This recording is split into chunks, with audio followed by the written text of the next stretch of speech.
all, and welcome back to Tim in Japan. This episode marks the beginning of Season 2, where we will discover a whole new side of Japan. Stunning scenery, chill vibes, one-of-a-kind experiences, and of course, some unforgettable food. In this episode, we visit the historic city of Kanazawa, capital of Ishikawa Prefecture. So join me as we embark on a wondrous new journey across the land of the rising sun. But first, a quick breakfast.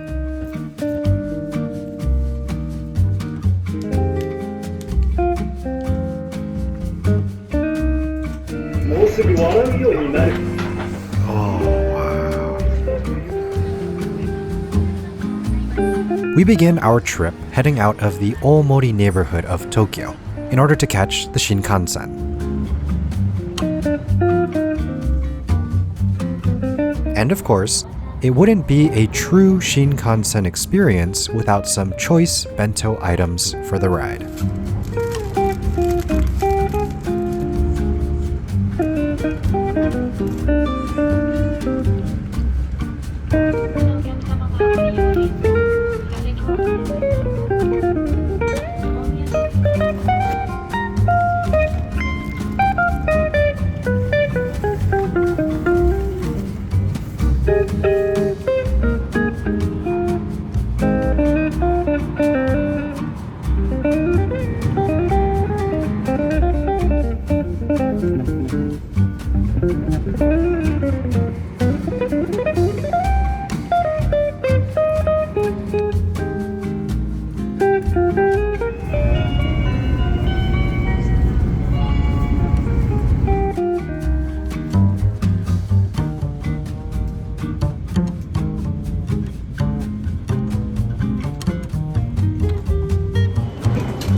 Made it to Kanazawa! Yay! Arriving at Kanazawa, the station was quite busy. We took a moment to get our bearings, find a locker for our luggage, and did some browsing around as we looked for a place to grab some lunch. And there are a plethora of options. Very conveniently, there is a shopping mall located in the same plaza as the station, and on its top floor, an assortment of delectable restaurants. Initially, we hoped to check out the legendary local kaiten sushi, Mori Sushi, but the wait time was over 2 hours. So the search continued. One of Japan's greatest challenges is perusing all of the exquisitely manicured fake food displays on an empty stomach. Everything looks so tasty. It's always hard to choose. Eventually, we decided on this local katsu joint by the name of Tomikinton. I was drawn in by their promise of thick-cut pork and the giant ebi fry.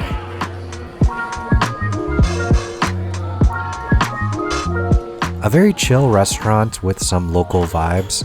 The pork cutlet was tender, juicy, and crisp, and they even added clams to the miso soup, a nice touch.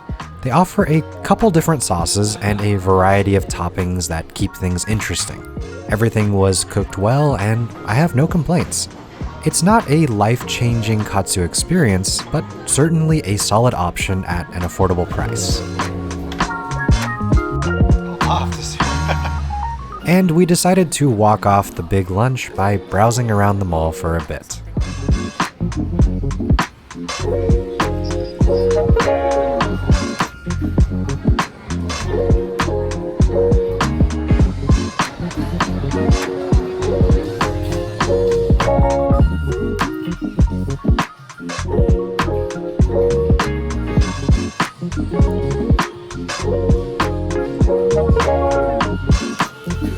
Looks like a good album.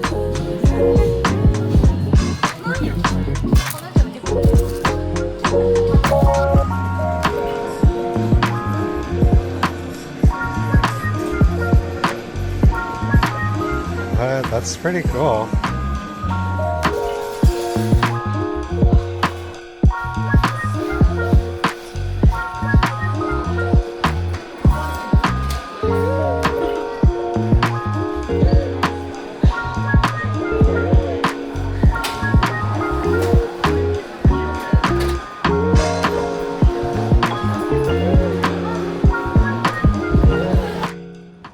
Attached to the station itself is another separate department store with plenty more boutique shopping and souvenirs for browsing.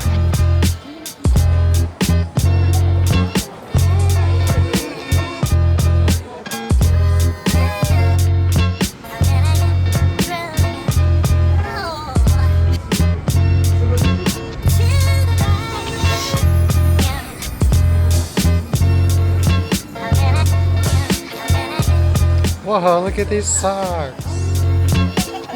Is it a polar bear one too?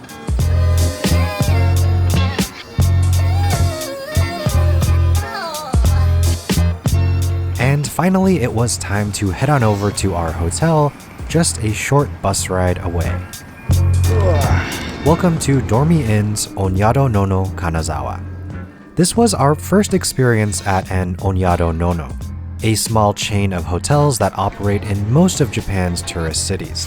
They offer a wide selection of amenities at very reasonable prices, including hot spring baths, amazing food options, and a bunch of irresistible freebies.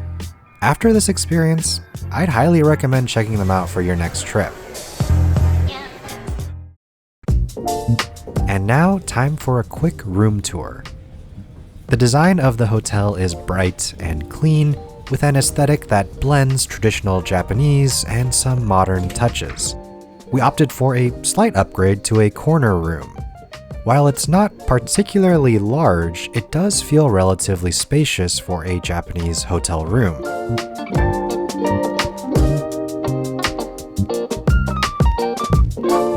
It is fully stocked with amenities that are replenished daily, and they even offer a couple free water bottles and jelly snacks.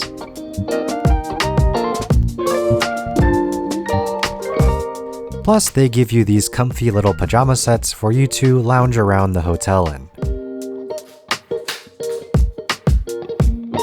The room is very clean and nicely arranged with some little conveniences.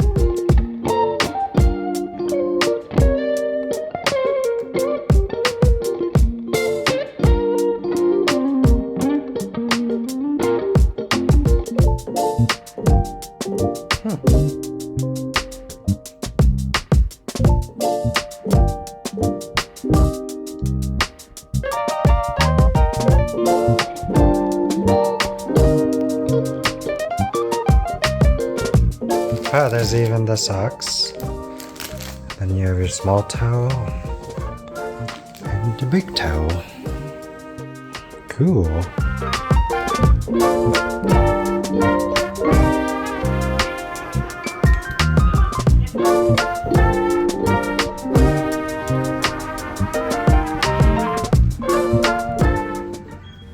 The public bath space is very spacious and nicely equipped. There are more than enough shower stalls, an indoor hot and cold bath, various size outdoor hot springs, and even a sauna. Excellent place to take a good soak and wash away the day's fatigue.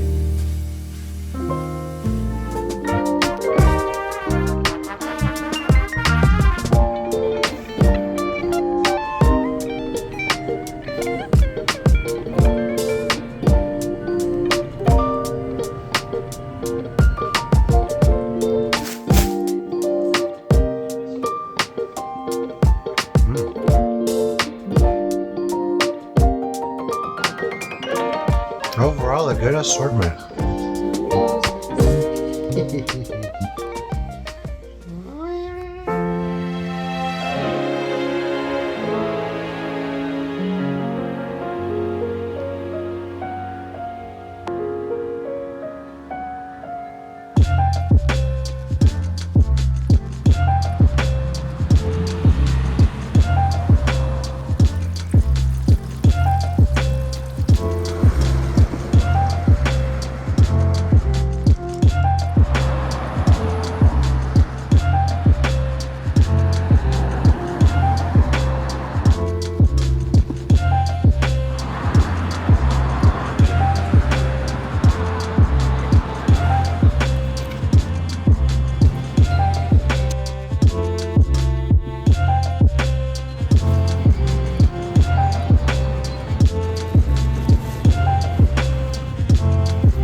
One of my personal favorite offerings from Onyado Nono is the free late-night noodle bar. Their entire dining room converts to this eating and lounging space where they offer freshly cooked ramen noodles completely free of charge.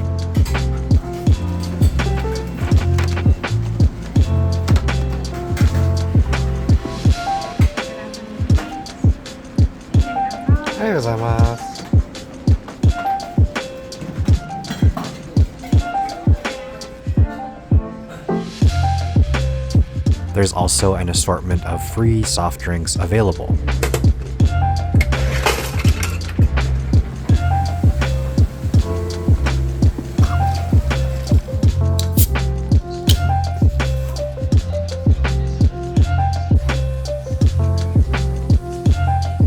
And the noodles?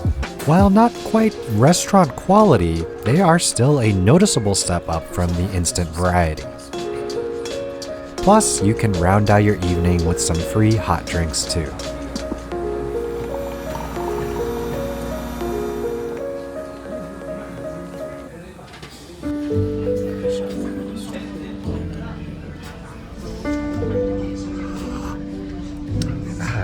Tastes like Swiss Miss.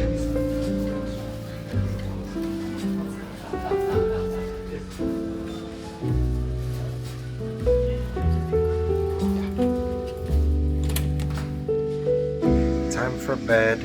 Long day, but cool hotel. Definitely recommend it. Free noodles. Breakfast is included, so we'll check that out tomorrow. And we'll explore Kanazawa. See ya. Uh-oh. Oh!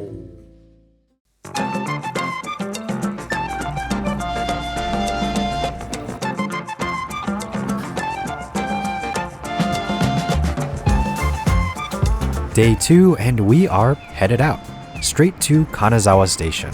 On the agenda for today, some good food and fun sightseeing with maybe a little bit of shopping along the way.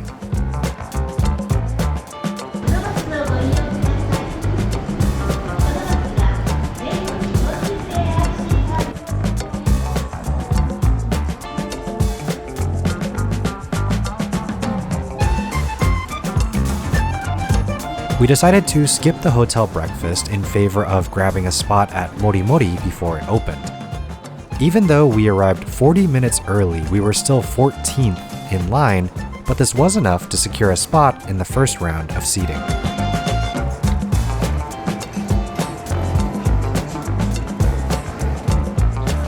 Even though this place is technically conveyor belt style sushi, everything is ordered on the tablet, which honestly I prefer for the ease and convenience.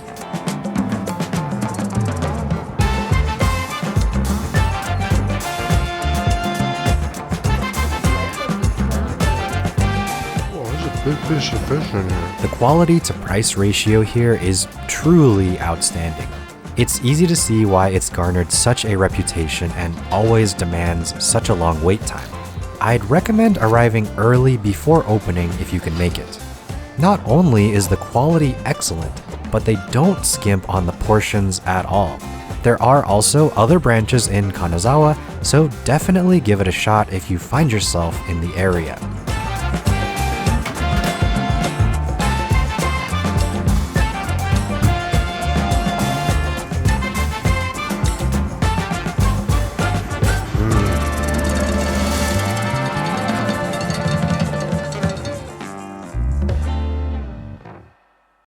With lunch out of the way, time for some silky B-roll of the majesty of Kanazawa Station.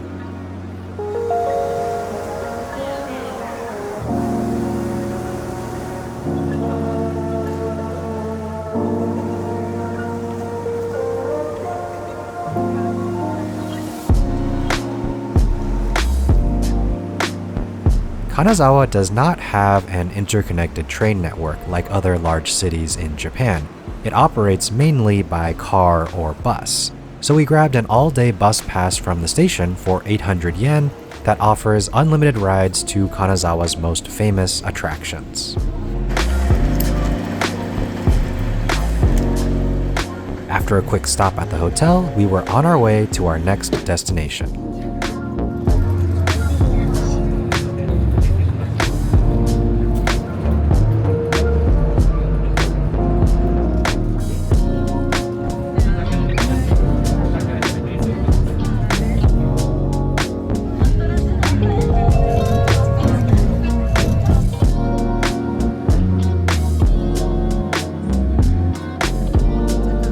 It's like Kyoto.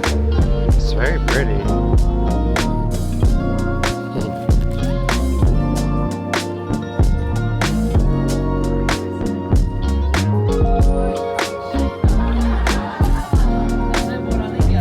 Oh, there's a bus coming.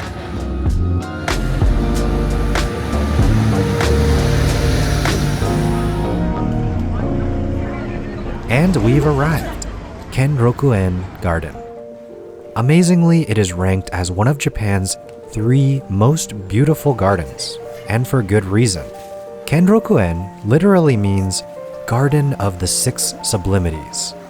Spaciousness, seclusion, artificiality, broad views, antiquity, and abundant water.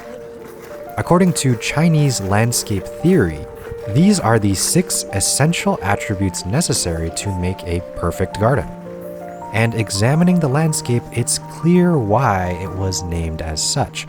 The garden is meticulously, immaculately manicured, all by hand. Observing the twists and turns of each individual branch of every tree gives this sense of the care and attention afforded to every plant in the garden, contributing to the spectacular culmination of the whole. Hundreds of years of cultivation have resulted in this living masterpiece.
After our tour of Kenrokuen, we decided to take a quick bus ride over to the Higashi Chaya district.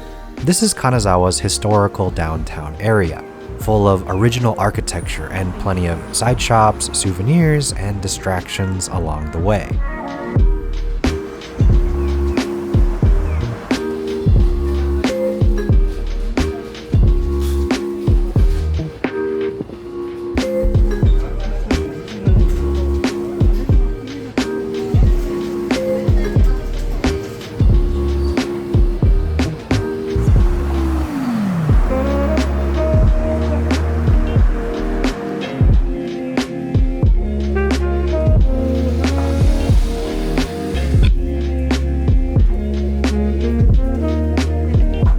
Strolling through the district at twilight created this dreamlike scene.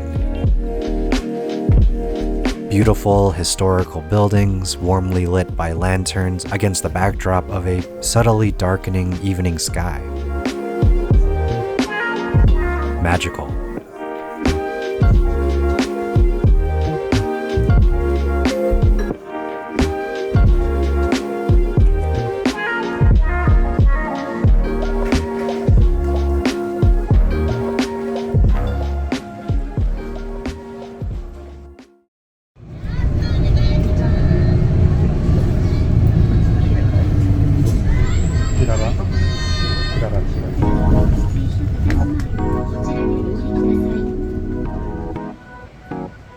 And now, time for some dinner. We busted back to Kanazawa Station for some GoGo curry. While it is a chain restaurant with locations all over Japan, GoGo curry actually originated in Kanazawa, dishing up the region's specialty style curry.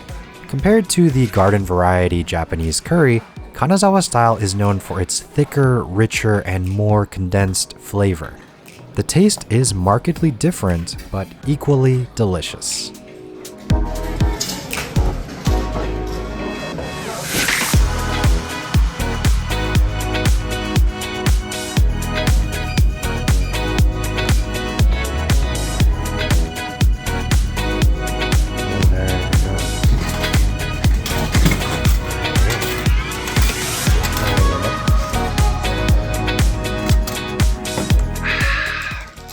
Refreshing.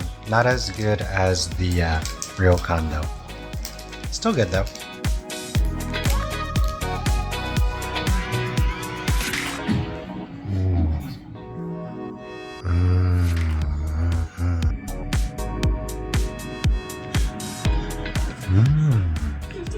So soft. Just plop it in, I guess. That's what she said. Plop. Okay, kinako. Ooh. Ooh.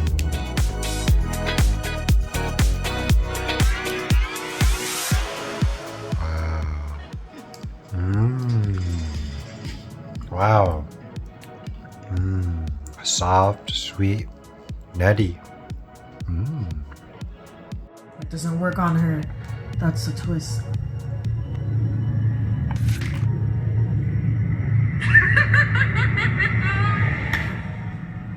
Remarkable.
Excellent.